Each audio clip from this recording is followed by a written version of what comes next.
See, the thing is, the point where I am in my practice is that sort of, I think from a theoretical point and understanding, I have a fairly good understanding based on our discussions, right? It's really like what you would call turning your attention back on itself, right? Following the, and it's well known. I think a lot of people don't know that it's a well-known thing that they talked about, and even in Samkhya, right? It's the way they call it, I get the other name for this feeling of I amness, they call it asmita, right? Which is the feeling of I amness. They ask to focus on asmita, right? So it's a well-known practice. A lot of, obviously, like a lot of sages have said that, right?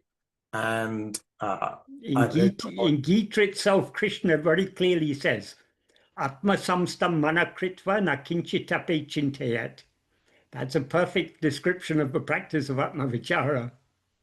Yes, yeah. So so that's what I've been doing, and I thought, like, okay, I should reach out to you because I'm practicing, right? I'm keeping attention on the feeling of I amness or asmita or whatever Atma-vichara you would call it, right?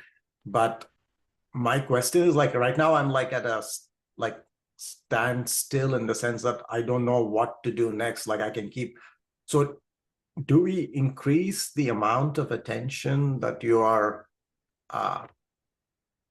putting, like, I mean, I can do it for a while, right? But I can't do it like 24/7, right? And as you know, I study Dzogchen as well, right? And the practice that my teacher gives is basically the same. It is like a variation of Atma-vichara. It's like bringing your attention back to the ego, right? They call it by a different name, but it's the same. It's the same practice.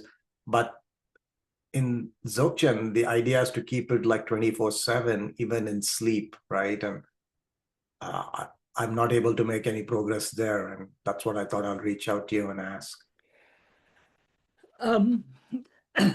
Bhagavan also talks about Bhagavan gives a very clear and simple definition of Atma-vichara in Nana.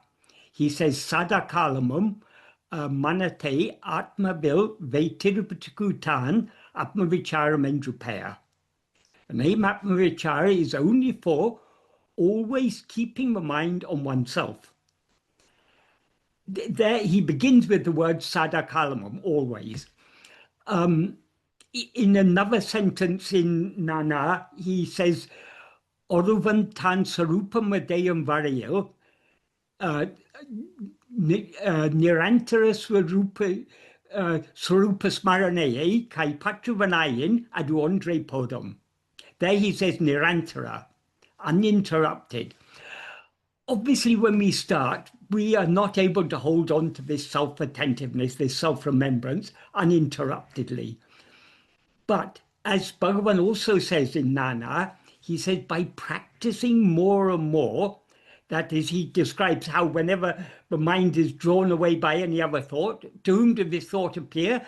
We turn our attention back to ourselves, and the mind will thereby return to its birthplace and the thought will subside. And he says, Ipadi paraka paraka manataku tan pirphiditil tangi nikum shakti adikari kindradu. By practicing more and more in this manner, the power of the mind to remain in its birthplace increases. So it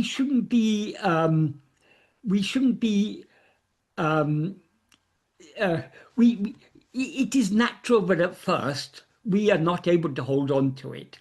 It takes a lot of practice, but with practice we gain the power to hold on to it more and more. So our aim is to hold on to self-attentiveness at all times. Even if we're not able to do it, we need to work towards that by trying to be self-attentive as much as possible. And if we focus on being self-attentive, all these other issues won't arise. Because these issues arise only for the outward going mind. Okay. That makes Yeah, that makes sense. I think it's a lot of practice, and yeah, I'm working on it for a long time, as you know, right? Since I was a child, that's Mm. sort of like what I didn't find a clear way until like much later in my life. I read a lot of stuff, but I think getting to the point where like in Dzogchen, unlike like what they do in the Advaita tradition, it's a two-step process, right? I think the first step, and I think we talked about it before as well, is the turning back of the mind on itself is a very important step. And for me, that recognition happened in my 20s, right? When I realized like, oh, there is an aspect of the mind that is like, there is an aspect of the mind that is actually like not temporary, it's permanent, right? Even if it's Yeah. Bhagwan calls ego, the conflation, but that is the thing. The turning back is a big step in Dzogchen. I had a direct experience, and that was in my 20s. But to get to a point where we are having this conversation took another 10, 15 years to get Right. get right. And only now I'm sort of getting a handle. And yeah, but I know, and maybe I can ask you from your personal practice as well. Did you have any of like the mantra practices, and did you get psychic disturbances? Did you get these Uh, things happening? um, Fortunately, I came to Bhagavan when I was very young. I was um, I was looking for something, not knowing exactly what I was looking for. I had tried one or two things. I read some books and things, but before I really got involved in any other type of practice, though I'd tried one or two things before I really got involved, I came to Bhagavan, and as soon as I read an English translation of Nana, I was convinced this is what I've been looking for. And so I really, I can't say I've done any practice other than trying to follow Bhagavan's path. So did you get any like psychic disturbances? Did you get like I mean, obviously there are other realms, the subtle realms and stuff, right? Did you have any experiences of that or? Uh, the only disturbances are the Vishaya vasanas, which always taking the mind outwards. All these psychic disturbances are just one kind of Vishaya vasana. These, whatever phenomena, whether we call it psychic or physical or mental or whatever it is, all phenomena are Vishayas. And the inclination to attend to the Vishayas, to take interest in those things, are Vishaya vasanas. Some people, according to practices they've done in the past or practices they've done in this lifetime, they, particularly these sort of the more tantric type practices, these sort of experiences are more likely to occur. I see. But Yeah, no, that makes sense. it's none of these things are real. Whatever appears will disappear, and whatever appears and disappears is not real. What is real is what is always shining. That is our own being. I am. I So, see. as Bhagavan said, don't worry about the unreal. Hold on to the real, and the unreal will drop off of its own accord. Okay. So Yeah, well, we don't have to worry about all these psychic disturbances. To whom are all these disturbances? To me, who am I? yeah. We turn our attention back to ourselves. That, of course, doesn't mean we're questioning to whom. Merely questioning that is missing the point. When Bhagavan says, he says, investigate to whom. Investigating to whom means turning our attention back towards ourselves. So the way to deal with any type of disturbance is to turn our attention back to ourselves, the one to whom a disturbance has appeared. Yeah, no, I understand, right? And obviously I tried that, it didn't work, so I had to go and get help. Otherwise, I would have done it. Right. Well, um, It it's one of those. it does work if we persevere. Yeah, because like really like, and this is again another clarification I wanted, right? Because I've been reading the Ramana Gita, the Tamil English translation. I don't know who translated that. That was Ganapati The Muni, right? Tamil translation was done by Vishwanatha Swami. I see. Okay. So in one of that, or I forget the other adjacent book, right? So the way I think about all of these teachings, or the essence of these teachings, is what Bhagavan said, right? Really, the root cause of any thought, including the I thought, is because of the subject-object duality, right? The drig and the drig. No. The subject, that is the root cause, is the I thought, the aham-vritti, or nananam nenevu, the thought called I, is ego. That is the root cause of everything. The Right. subject-object duality exists in whose view? In the In the perspective view of the subject, which is ego. Right. So the ego arises because consciousness or awareness conflates itself with what you would call the body, right? And this not We can't say ego rises because okay. ego is the first cause. There is no cause prior to ego. Yes, agreed. Consciousness doesn't entangle itself within. Consciousness uh, consciousness is just what is. Ego is a spurious entity that rises, projects all this, and experiences itself as I am this body, and consequently experiences everything else. There is nothing prior to ego. As Bhagavan says, for example, in verse 26 of Ulu Napadu, ahandayundayin anatamundahum. If ego comes into existence, everything comes into existence. Ahandayundrel indru anatam.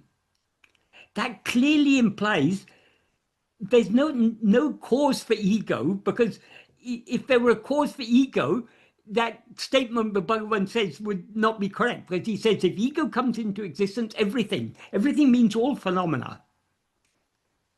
All causality, the cause of causality is ego, because cause and effect exist only in the view of ego. So Bhagavan is taking us right back to the root. So, but he also says in Ulladu Narpadu that he calls ego as a formless phantom, right? Bisasa or pay. Uruvatra paya hande. Which means it has no form of its own. Having no form means it's got no separate existence. It seems to have a separate existence because of Urupatri Undam, Urupatri Nekam. Because it grasps form, it takes on a seemingly separate existence. Got but it. in its when he says it's formless, that's actually a very good clue, because what it essentially is just Satchit. So in its original condition, it has no form, but it comes into existence as ego by grasping form, by identifying itself as form. But it itself has no form. So whatever forms it is grasping are things other than itself. But those other things don't exist independent of it, as he clarifies in the next verse by saying, if ego comes into existence, everything comes into existence. So ego is the root cause. Okay, so that, but ego is arising at some point, right? There has to be this conflation that he calls chiddada granthi means that there is some entanglement, right, of this knot. There is a seeming entanglement, but when people ask Bhagavan, why did ego rise? How did ego rise? He said, that's a wrong question to ask. First, find out if ego has risen. Find out whether there's actually such a thing as ego. Sometimes he used to say it like this when people asked him. He said, first find the ego and bring it here, and then we can find out how it came into existence. If we look for it, tedinal autum pidicum. It disappears. It has no real existence. We seem to be ego so long as we're looking away from ourselves. That means looking at other things. If we turn our attention back to ourselves, there's no such thing as ego to be found. So so the ego is, so the source of ego is awareness or consciousness or whatever you call it. So does it mean that the characters of like Satchit Ananda, or is that like also like a part of the ego, or I'm still confused because Satchit is the reality of ego. Ego oh, derives its seeming existence and its seeming awareness from the real existence and awareness that is Satchit. oh, okay. So ego is a conflation. It's I am this body. That false awareness, I am this body, is ego. I am is Satchit. This body is an upadi. Upadi means something that is superimposed upon that, something that limits that, something that makes that appear to be something other than what it actually is. Interesting. Yeah, and that's okay, that's a good clarification, because I guess I misunderstood some of that thing, because when I read Ulladu Narpadu, I thought like when he says go to the source, I thought like when you turn your attention back to on itself, that the practice is to see the source from where the ego comes. Yes, But what but telling me? the source from which ego rises is Satchit. Okay, so Ego rises in waking and dream. It subsides in sleep. So what remains in sleep? That is Satchit. The fundamental awareness I am. That's all that exists in sleep. So that is the source from which ego rises and into which it again subsides. It is not only the source of ego, it is also the substance of ego. That is, what is it that seems to... Ego doesn't actually exist, but it seems to exist. So what is it that seems to be ego? It is only Satchit. But Satchit is always Satchit. Satchit isn't in any way affected. Just like the rope is in no way affected when it seems to be a snake. okay, So the rope seems to be a snake in the view of an onlooker. Satchit seems to be ego in the view of ego. That is, it's a false awareness that exists only in its own view. That's why if we turn our attention back within to see what we actually are, we'll find there's no such thing as ego. Not only, it's not just that we can say ego ceases to exist, but even that is not entirely true. We clearly see that ego never existed in the first place. That's why Bhagavan said all questions about how and why is like asking, how was the son of a barren woman born? Why was he born? yeah, that's a non. Yeah. If you consider the idea of a son of a barren woman, it's clear there's no such thing. If we investigate ego, it will be clear that there's no such thing. But people go around and say, oh, we don't have to worry about ego. Ego doesn't exist. They're missing the point. Yeah, no, for sure. Ego doesn't exist, but it seems to exist. And only because it's only in the view of ego that everything else exists.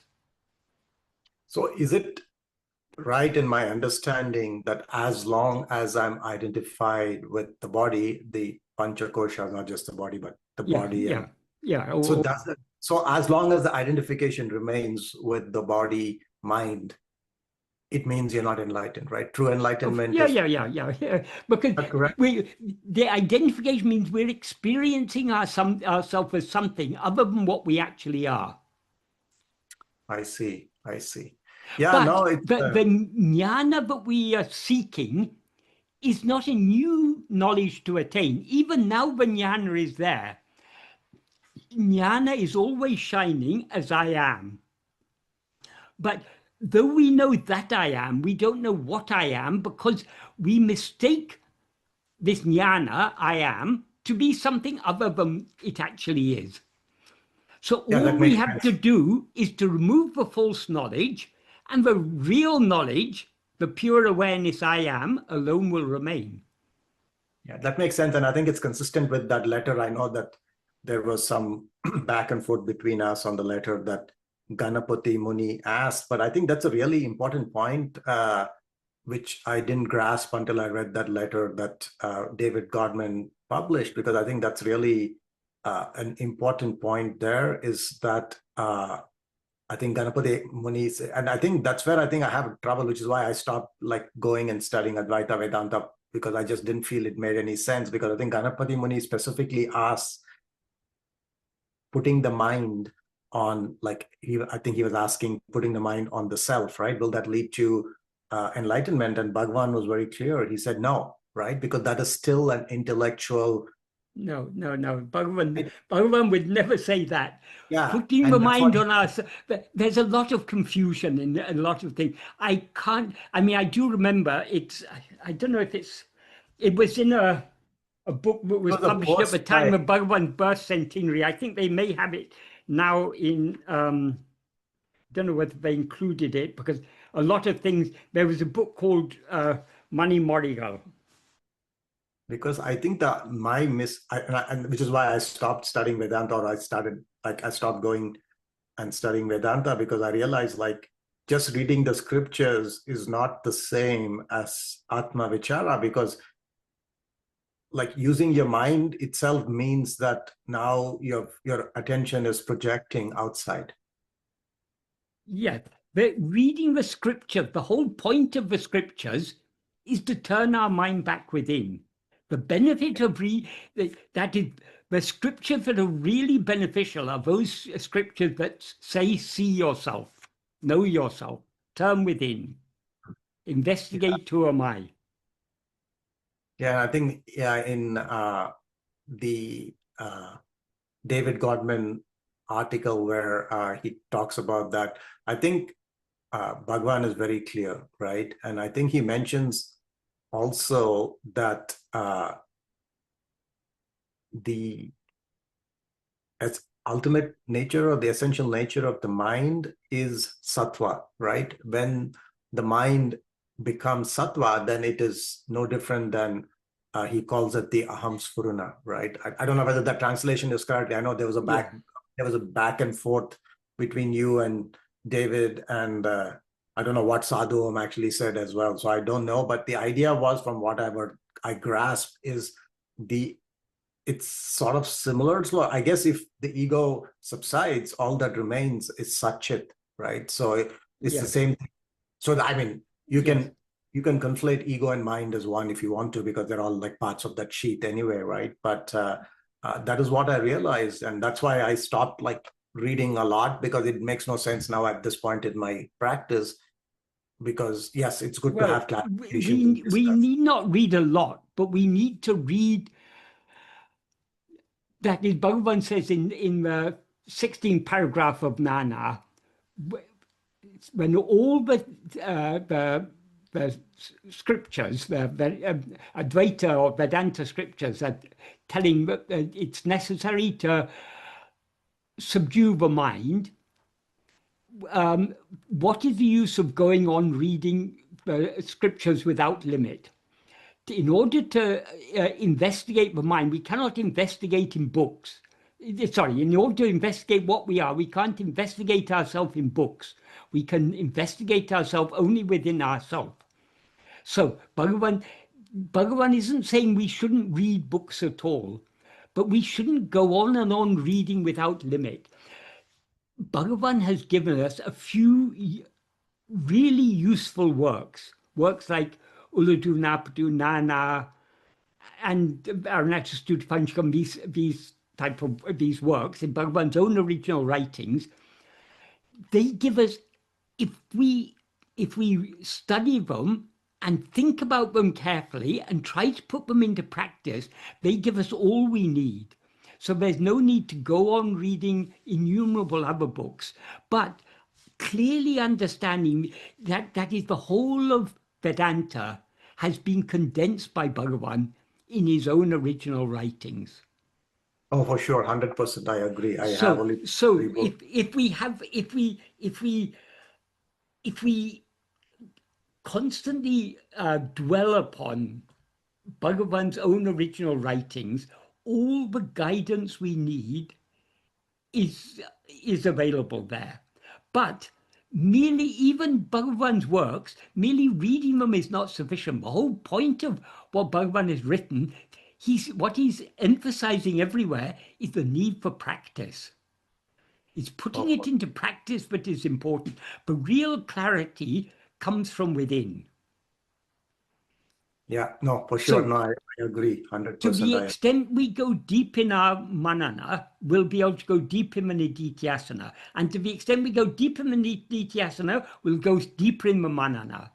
But the real clarity comes not from thought, but comes from this fundamental awareness I am. So the nididhyasana means dwelling upon that fundamental awareness. So when we are being self-attentive, we are, so to speak, bathing in light, in the light of pure awareness. That will purify the mind and clarify the mind. And then we'll understand, the implication of Bhagavan's works become clearer and clearer to us the deeper we go in the practice. Yeah, no, for sure. I think I had a big insight last week, and I used to get these dreams since I was a kid, right? And it was like always terrifying dream, right? And I always used to get afraid. But just last week, I realized like, oh, the only reason that I can see the dream is because of the light of awareness, right? Yes. Because that was like, That I always applies not only to that dream, but also this dream. Without the light of awareness, how could anything appear? Yeah, and that was the hard part for me because that dream was like so terrifying and disgusting that I could never like stabilize my mind. And I used to get scared and I'll wake up in the dream, right? And last week was the first time where I had that insight in the dream that, oh, I'm dreaming because of the light. Otherwise, Yeah, I won't be able to see the dream. yeah, yeah.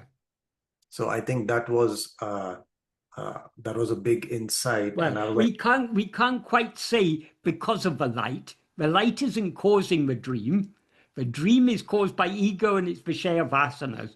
But none of that, the ego, there couldn't be even the semi-existence of ego or the semi-existence of vasanas or anything without that light. yes, That's yes, yeah, why yes. Bhagavan gives a very, very simple remedy for all these things. In verse 16 of Upadeshundya, Veli videngale vitu, leaving external phenomena. That means leaving everything, whatever appears, leave it, let go of it. The manam tan oli uru ordale undipara unmei unichya undipara. The real awareness is only the mind knowing its own form of light. And in order, that is saying leaving external phenomena is actually not necessary there, because if we turn our attention back to ourselves, automatically we're leaving external phenomena. But Bhagavan puts it there just to emphasize what this mind knowing its own form of awareness is. We need to focus our attention so keenly on ourselves that it's thereby withdrawn from all phenomena, all vishayas. Yeah, and I think And that's all that's necessary. The disturbing dream, the psychic disturbances, everything you're talking about, and all the remedies, the mantras and the tantras and all these things, they're all veli vishayas. Leave all these veli vishayas. All you need to do is know your own form of light. it's easy to say, but It's as easy one, to, I know it's easy to say, but of course, when we try to put it into practice, because we have very strong Vishaya vasanas, actually it's very easy. Bhagavan makes clear. Ātma-vichara ayayati-sulabham, he says. But though it is very easy, it seems to us very difficult because we are not willing to surrender ourselves. If you're standing on the edge of a cliff, it's very easy to take one step forward. But would you be able to do so? No, because you don't, if you take one step forward, you're going to fall down and it's going to be the end. Exactly the same with this self-attentiveness. We are literally putting our head on the chopping block. So because of that unwillingness to surrender ourselves, we say it's difficult. Oh, so many thoughts arise. Why do our thoughts arise? Because we allow our attention to go outwards. Why does our attention go outwards? Because we're clinging on to the belly vishayas instead of letting go of them. That's interesting, because I remember that dialogue you had with Swami Sarvapriyananda, and you quoted Ramakrishna, right? He said, if you want to kill somebody, you need all this armor and shield. Yes, but yes. kill yourself, you need a small blade, and that's enough. Exactly. That small blade is given by Bhagavan in that verse 16 of Upadeshundya. Veli videngale vittu, leaving the external phenomena, letting go of them, the mind knowing its own form of light. Manam tan oliuru ordale. That is the real awareness. That is the most practical definition of real awareness, of pure awareness. Can you say that again, please? Veli videyangal lei vittu. Vidayam means vishayam. Leaving the external vishayas, the external phenomena. Manam tan oli uru ordale. The mind knowing its own form of light. Undipara. Unme unichiam undipara. Undipara is just there for the verse. It doesn't have any meaning. But the real awareness, the unme unichi, is nothing but knowing our own form of light. In other words, turning the mind back on itself and dissolving back into its source. Yeah. In Sanskrit, he says it very nicely also. Drisya varitam, that is rejecting the drisya, or withdrawing from the drisya. Chittam, atmanaha chittvadarshanam, tattvadarshanam. But chittam, the mind, knowing it, atmaha means its own, knowing its own chittva, its own nature of consciousness, that is tattvadarshanam. Yeah, so no, that's all we need to know, really. Well, if we know that and try to put that into practice. Yeah, no, that is interesting. And the other question was on the aham-sphurana. Did Sadhu Om give any clarity? Because I'm really confused with the aham-sphurana, what I'm seeing online. And when we say the aham-sphurana, we're making it into an object. It's not an object. It's not an object of awareness. It is a quality of awareness. Sphurana is a noun from a verbal root. The verbal root is spur. Spur means shining or making itself known. In Tamil, a Tamil form of that Sanskrit verb is puri. As in, if I ask you, do you understand? Puriyuma. Puriyum, ama. And you go puriyum. Puriyum means it's clear to me. That's all that sphurana means. It's that clarity. So aham-sphurana is just the clarity of self-awareness. Sadhu Om used to call it the nuclear shining. That depending on the word nuclear. Oh, so nuclear, N-E-W-C-L-E-A-R. Yeah. But nuclear, it's new, that it's actually always there. But because our mind is going outwards, we overlook that. But when we turn back towards it, we get a fresh clarity. We're always aware I am, but it becomes more clear To the extent to which we turn our attention towards ourselves, we become aware of ourselves as something distinct from all these adjuncts. We're not completely separating ourselves yet, but we begin to recognize clearly that we are something distinct from all the upadhis. That clarity is what is called sphurana. So it's like some version of such a, they're aware of the nature of the awareness as such. It's a fresh clarity. That's why Sadhu Om called it nuclear. It's a fresh clarity. And if we are practicing self-investigation correctly, to the extent to which we attend to ourselves, to that extent do we experience sphurana. Sphurana is, there are different degrees of sphurana. When the sphurana becomes perfectly clear, it swallows us entirely. Bhagavan uses the analogy of the camphor being consumed by the flame. When the camphor is consumed, the flame subsides. So sphurana means that sphurana in the sense of the newness and freshness subsides when ego is destroyed, when we see that what seemed earlier to be something new and fresh is actually sahaja.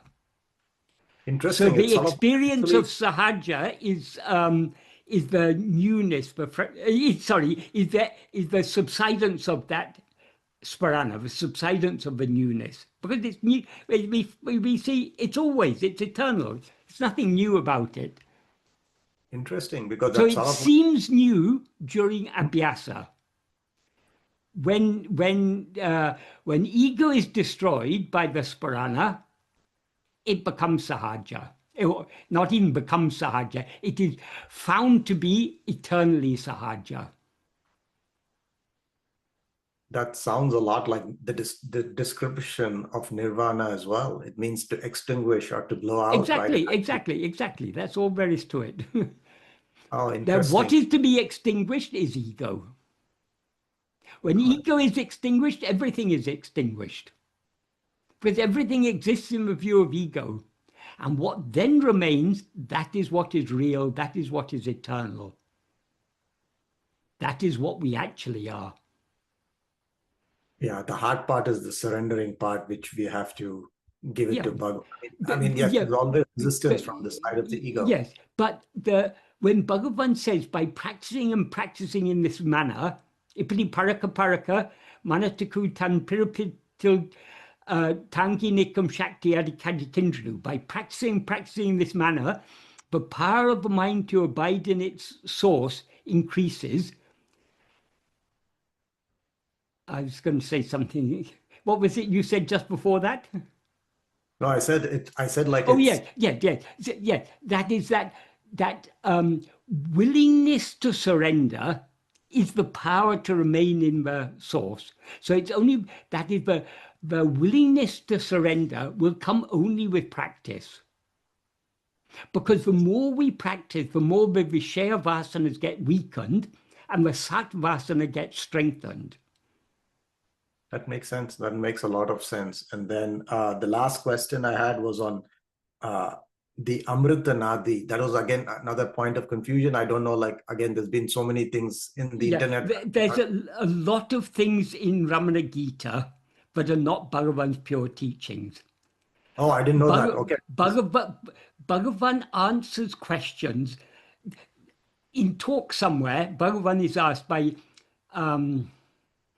what was his name? Yogananda, one who wrote Autobiography of a Yogi. When he came to Bhagavan in the 1930s, he asked Bhagavan what teachings are to be given for the uplift of the masses. Bhagavan said, teaching cannot be given en masse. Teaching has to be according to the taught. So Bhagavan's answers are suited to the questioner. In the case of Ramana Gita, they had so many, they have their chapters there about Shakti and Siddhis, and about uplifting society, this and that. This is not Bhagavan's path. These are all these are all very vishayam. They're all external things. We shouldn't be concerned about these. But those people, Kaviganta and his followers, they were very interested in all these things. They were interested in this yoga about Amrita Nadi and this and that. So Bhagavan answered accordingly. But I we see. don't have to worry about that. We Interesting. ourselves are Amrita. If we know ourselves, we are eternally Amrita. Amrita means immortal. Yeah. We're immortal even now. We seem to be mortal because we take this body to be I. Give up this Dehatma buddhi, this false identification, I am this body, and Amrita alone remains. Yeah, Amrita is our own being. makes sense. Okay. Yeah, because So we don't have to worry about nadis. Nadis are only to do with the body. We are giving up, trying to give up the body. Okay. That's a lot of practice. There is some truth in all these yogic ideas about nadis, about kundalini, all these things. They're a metaphorical way of describing things. So Bhagavan understood the underlying truth of it. So he could talk in that language. He could explain those ideas. But there was one time Sri Nagama recorded somewhere. I don't know. I don't think it's in any of the English translations of her books, but it once came as a filler in the mountain path many, many years ago. This may be 40 years or more before. What she recorded in a very brief thing, it just came as a filler. That's a sort of half page. If they have to fill up, they put something there. So in that filler, translation of something she had recorded. That is, once there's some learned pundits came and they were discussing with Bhagavan about yoga, kundalini, nadis, all these things. Suri Nagama was listening. This went on for a few days, and she was feeling very, very sorry, but she didn't understand any of this. And when those pundits left, then Suri Nagama approached Bhagavan and said, Bhagavan, you were talking all these days to these people, but I wasn't able to understand any of that. Can you explain to me what that is all about? And Bhagavan said, oh, it's nothing. And she said, no, but you were explaining to him in so much detail, it can't be nothing. Bhagavan said, none of that is real. And she said, what? Bhagavan said, all these nadis and all these chakras, all these are not real. She said, oh, I thought those were very important things in yoga. Bhagavan said, when the body itself is unreal, how can all these nadis and chakras be real? Yes, that makes sense. Yeah. He said that after spending 2-3 days discussing with these pundits, because that was the level they were at. If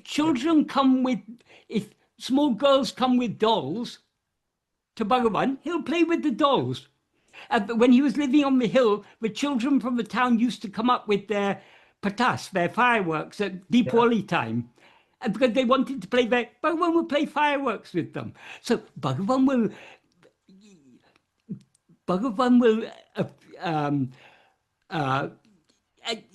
at the appropriate, Bhagavan will interact with each person at the level they are at. So just because Bhagavan talks about Amrita Nadi in Ramana Gita doesn't mean that's his real teaching. Because they asked the questions, he gave some clarification. But that's irrelevant if we want to know what we actually are, because nadis are all to do with the body. Right. And we are trying to give up the dehabhimana, the identification I am this body. No, that makes sense. I think the really important thing from this whole dialogue was I got some understanding with the aham-sphurana. That makes a lot more sense now in terms of like how you described it, right? A fresh clarity means, and I think a lot of people, including me, got confused because in Vedanta, the way we were taught about knowledge was knowledge of the mind, the intellect, right? But I think Yeah. what you're basically saying is, I guess, you would call in Buddhism prajna, right? Yeah. Direct perception. Prajnanam Brahman. Yeah. That clarity of awareness, that is Brahman. That is what we actually are. Yeah, I think that's the most important thing from this discussion is clarification That of is that. the majority of in classical or the followers of classical Advaita, most of them they know, but the problem is ajnana, and to the only remedy for ajnana is jnana, or the problem is avidya, the remedy is vidya. They take vidya or jnana to be what they can learn from books.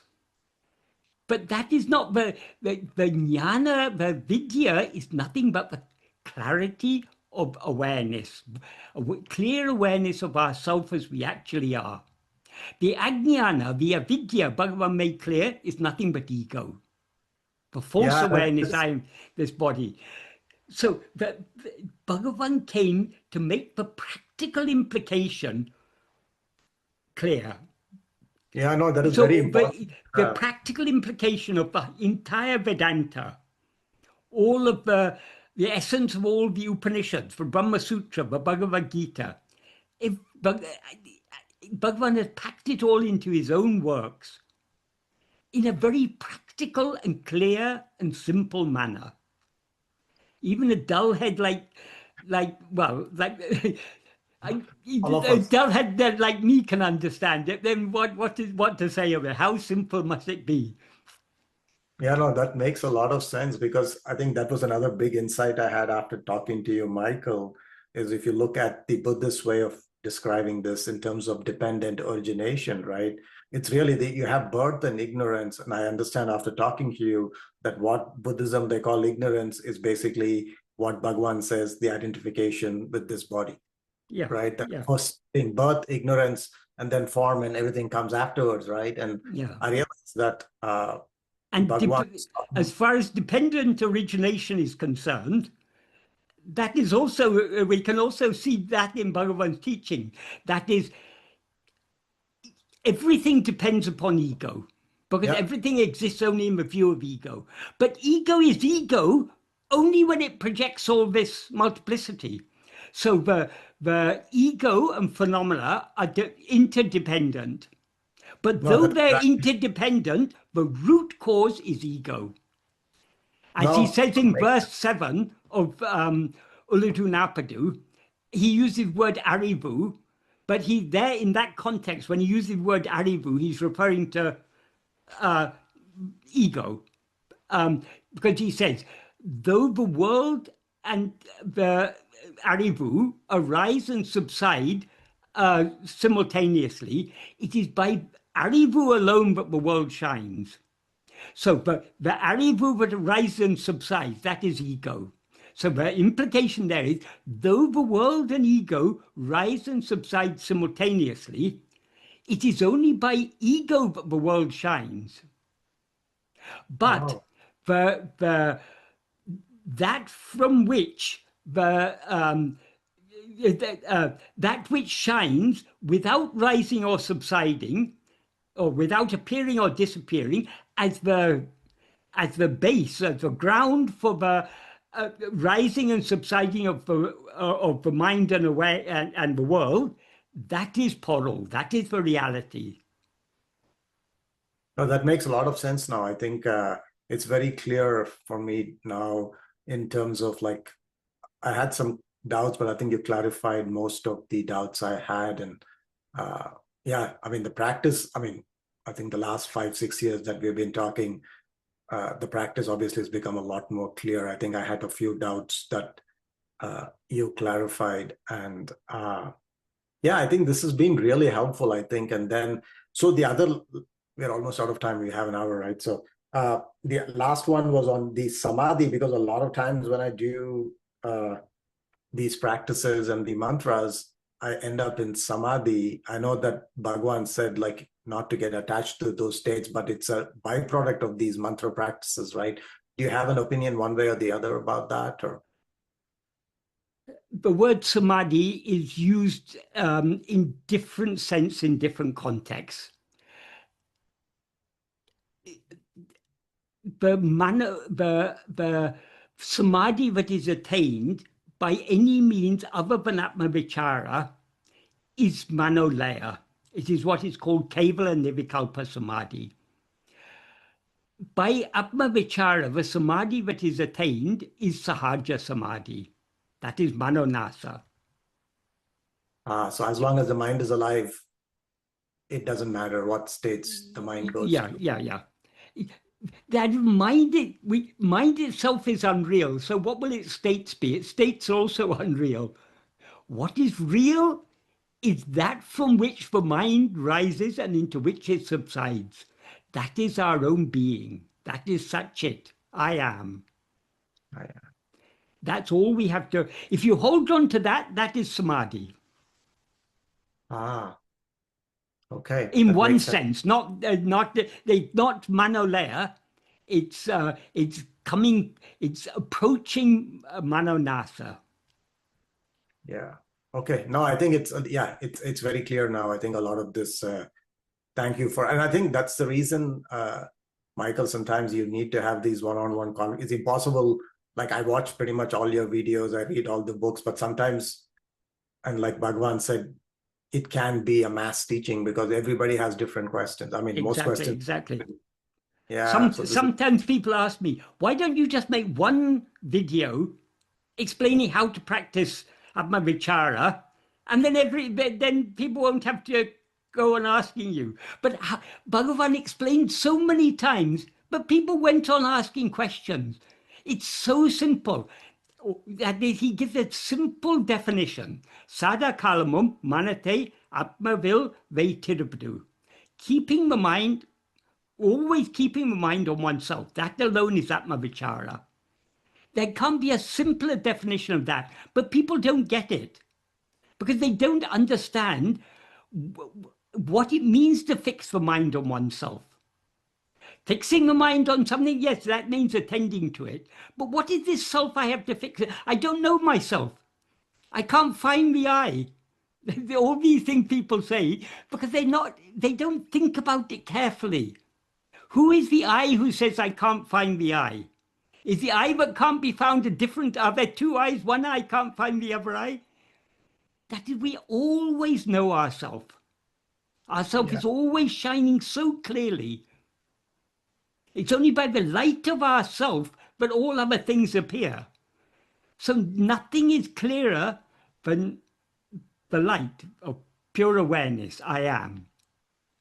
But I think in my practice, at least in my experience, that for a lot of people, it's a two-step process, right? The turning back of the mind, if you don't understand that, it is almost, and that's why in Dzogchen, it's a two-step process, right? The first step is turning back, the mind turning back on itself. So it recognizes that it is not the outward seeking mind, right? That is the first and the last step. There's nothing beyond that. Yeah, but then the next step for us, at least in Dzogchen and obviously Atma-vichara, is keeping the mind fixed on itself, right? That's the hard part. Well, yeah. But essentially, it's one and the same. Of course, to keep our mind fixed on ourselves, we have to turn our mind towards ourselves. That's what Bhagavan means in the 6th paragraph of Nana when he says, whatever thought may arise, it's necessary to investigate to whom it has arisen. If we investigate to whom, it'll be clear to me. If we investigate who am I, the mind will return to its birthplace. What he means there by investigating to whom is turning our attention back to ourselves. What he means by investigating who am I is having turned our attention back to ourselves, we need to hold on to that self-attentiveness. But it's not two steps. It's seamless. It's the same thing. We're simply withdrawing our attention from other things and holding on to the self-attentiveness. Yeah, it's hard. I mean, yes, for you, maybe it was easy, but for most of us. It is easy, as Bhagavan says. It's extremely easy, but it seems hard for all of us because of our unwillingness to let go, our unwillingness to surrender. Yeah, I think that's that a really is good why point. Practice is necessary, in order to cultivate that love to surrender ourselves completely. Yeah, no, that is very important. And I think Bhagavan gives the analogy of the cow, right? Giving it grass so that the cow comes to Yeah, you, right? yeah, The cow yeah, is always going outside and then yeah, you yeah. bring grass, Gently, right? gently. In, Yeah. in Gita, Krishna says, Sane Sane Uparamet. That's the beginning of the verse in which he ends by saying, Atma-samsta manakritva na kinchit api chintayat. Fixing the mind on yourself, do not think of anything else. That's chapter 6, verse 25, I think. Mhm. And Bhagavan has translated that into Tamil in Oh, Bhagavad Gita Saram. oh, I'm not familiar with that actually. Okay, maybe I should look it up. Okay. Is it Uh, on your website, Michael? no, but do you have Ramana Nutaratu? Bhagavan's own. Tamil, I can't read Tamil. I speak Tamil, but I Oh, can't read. okay. Okay, well, Is there an English translation of that book or? there are some English translations, yes, but I don't know how good they are. But it's verse 27 in Bhagavad Gita Saram, which is chapter 6, verse 25 in the original. Dhiram se buddhiinal chittate mella mella. Mella mella, slowly, slowly, gently, gently, gradually, gradually. Nera sevendum nischalana maratane. He's addressing Arjuna as a great charioteer. Chittate anma se tiduka matreduvum ittaneyum innidade. Fixing your mind on yourself, do not think even the slightest of anything else at all. Yeah, no, it makes sense. It's like Of course, like with that Veli Videngale Victu, Manam Tanoli Oru Ordale in verse 16 of Upadeshundia, they're saying Veli Videngale is not actually necessary, because if we turn our attention back to a form of light, we're automatically letting go of other things. Likewise here, when he says, fix your mind on yourself, to say, na kinchitape chintea, do not think of anything else at all, is not actually necessary, but it's emphasizing, it's intensifying the meaning, it's driving home the meaning. We need to fix our mind on ourselves so firmly that it's thereby withdrawn from all other things. yeah, no, that makes sense. It's like in the Kathopanishad, they have a similar one, right? Like there's a book, the English version by Somerset Maugham is like enlightenment is walking on a razor's edge. Yeah, Same analogy that of razor's edge is when we are trying to hold on to self-attentiveness, the pramada, the inattentiveness, can occur in two forms. Either we can get carried away by other thoughts, or we can subside in sleep. If we hold on to self-attentiveness firmly, we will neither be carried away by other thoughts, nor will we subside in sleep. ah, So holding on to the self-attentiveness is balancing on that razor's edge.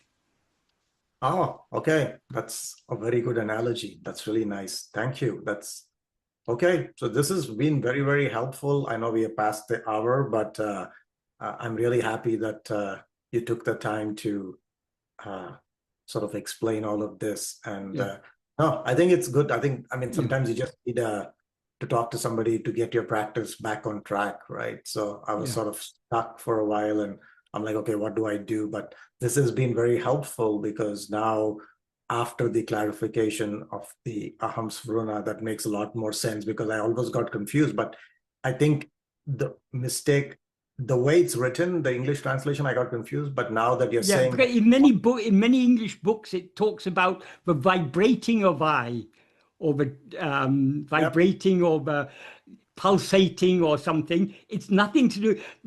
A vibration is a sphurana. Anything that makes itself known is a sphurana. So if your heart starts palpitating, yeah, that is a type of sphurana, but that's not the sphurana Bhagavan's talking about. Bhagavan says aham-sphurana, atma-sphurana. That's the clarity of our own awareness, the clear awareness of I, distinct from all these adjuncts. That yeah, is that makes sense. that is the clarity we experience to the extent to which we attend to ourselves. Yeah, no, that's great. I think the book that got me started, Michael, I don't know whether I told you, was like in my 30s, was that thing from Mountain Path. It's called The Paramount Importance of Yeah. Self-Attention. That was what I finally, that was Yeah. my sort of entry point Yes. towards Bhagavan's. I think that's probably the best book, introductory book I would recommend for most people, but I don't know how many people have access to that book. Well, it's there in the Mountain Path. It's now completed, the series. It went on for 54 episodes. In July, the last episode is coming. Oh, okay. I have only the first part. I didn't realize there's like it's 54. Okay. Are you going to I will send you the PDF of the whole thing okay. afterwards. Okay. Thank you so much. I didn't know that, but yeah, that was like the best introduction because I was getting so confused with all the other English stuff. That was Yes. like first time I understood like, oh, this is how the practice should be done. But it took me like a year to read the first, I think 6 or 7 chapters. I think it was so dense Yeah. that I had to go back, and then I reached out to you, and yeah, thank you so much. This has been great. I think I learned a lot, and like my practice, I think it's sort of energized again. So Okay, good, good. thank you so much. Okay, you're welcome. Namo Ramanaya. Namo Ramanaya.